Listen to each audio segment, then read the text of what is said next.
Hey guys, welcome back. It's me, Adam. You're watching Unlimited Options Investing. We have another week of earnings. Last week being the huge week with big names like Apple, Amazon, Alphabet, Microsoft all reporting. This week, not as crazy, but we still have a bunch of very interesting names. So I'll be going through the ones that are the most interesting. Before I do, if you're new to the channel, welcome aboard and hit that subscribe button. As always, smash that like button and take a look at my description for links to my Instagram, my Twitter, and my TikTok. Check it out. So starting off Monday morning, a couple of interesting names. Six Flags, just because I like roller coasters and really the stock, I don't really care about it. And BlackRock, one of the biggest investment management companies in the world. Actually surprising they didn't report a couple of weeks ago with the rest of the financial institutions. Looking after the close, we have Expedia, MGM Resorts, Las Vegas, and actually the one name that catches my eye is actually Nutrien. They're a Canadian fertilizer company, and why do I care so much? Look at the last 5 years, it's up 76%. And I remember watching this one YouTuber named Sven Carlin, he's all about value investing, talking about this name, and I'm like, whatever, it's a fertilizing company. The other growth stock and risky NFT, crypto, Doge is going up 500% overnight. Who cares about a value stock? Now, after all the damage that's been done, Nutrien looks like a gift. Otherwise, I don't know much else about the company. Tuesday before the open, we have Pfizer, up 23% over the past year. This one holding up with the rest of the market being really volatile. But the fun, as it usually does, begins on Tuesday after the close. We have names like AMD, Airbnb, Starbucks, Skyworks Solutions, Lyft, Match Group. AMD over the past 6 months is down 31%.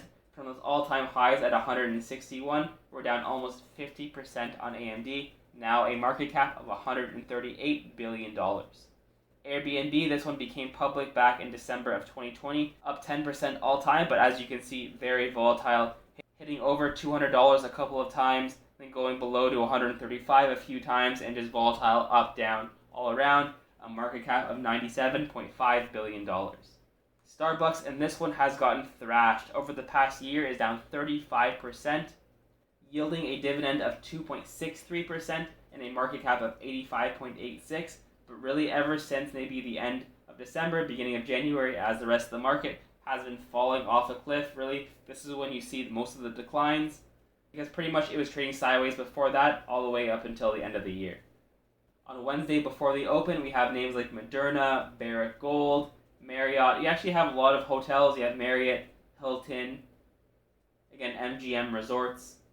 Moderna, unlike Pfizer, is actually down 27%, and from that peak back in August of 2021, I remember all that euphoria, almost $500. Since then, the stock is down 72%.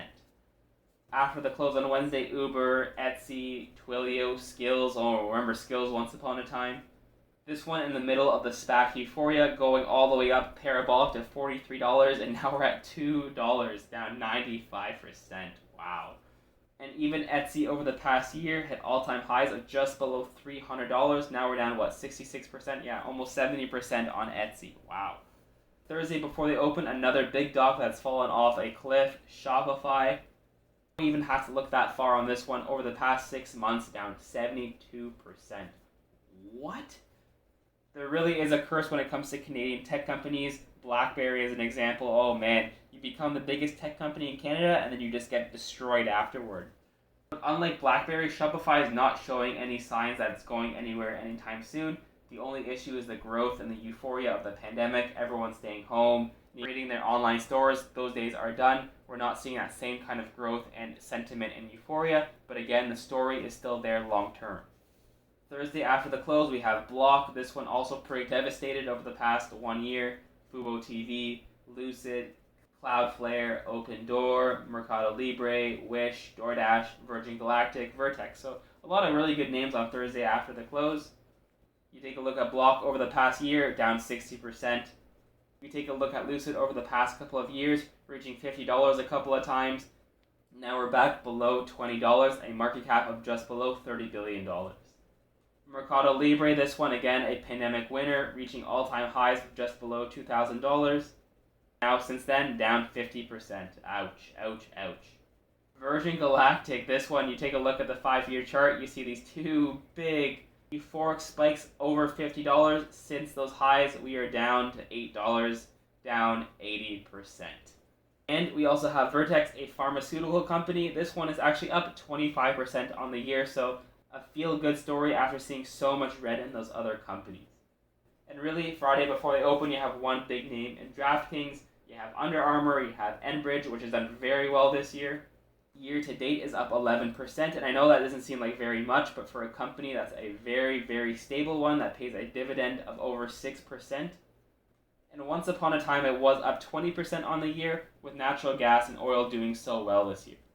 And we've also got DraftKings, this one at $13.68. I remember this one when it was at highs of $70. Since then, we are down over 80%. It's been a bloodbath all over the market. Even if you take a look at Friday, red, red, red. It's been ugly. We also have the FOMC meeting with Jerome Powell speaking this week. So really, with that going on, that's really going to determine how the market goes this week. Of course, earnings are going to matter, what these companies are going to report, but this week specifically, it's all about interest rates and the FOMC meeting, but really interested again for Tuesday, AMD, Airbnb, and Starbucks being the most notable. Otherwise, that's the end of my video. Thank you very much for watching. As always, take a look at my description for links to my Instagram, my Twitter, and my TikTok. As well, as always, smash the like button on the video, and if you haven't already, subscribe to the channel. I will see you guys in the next video.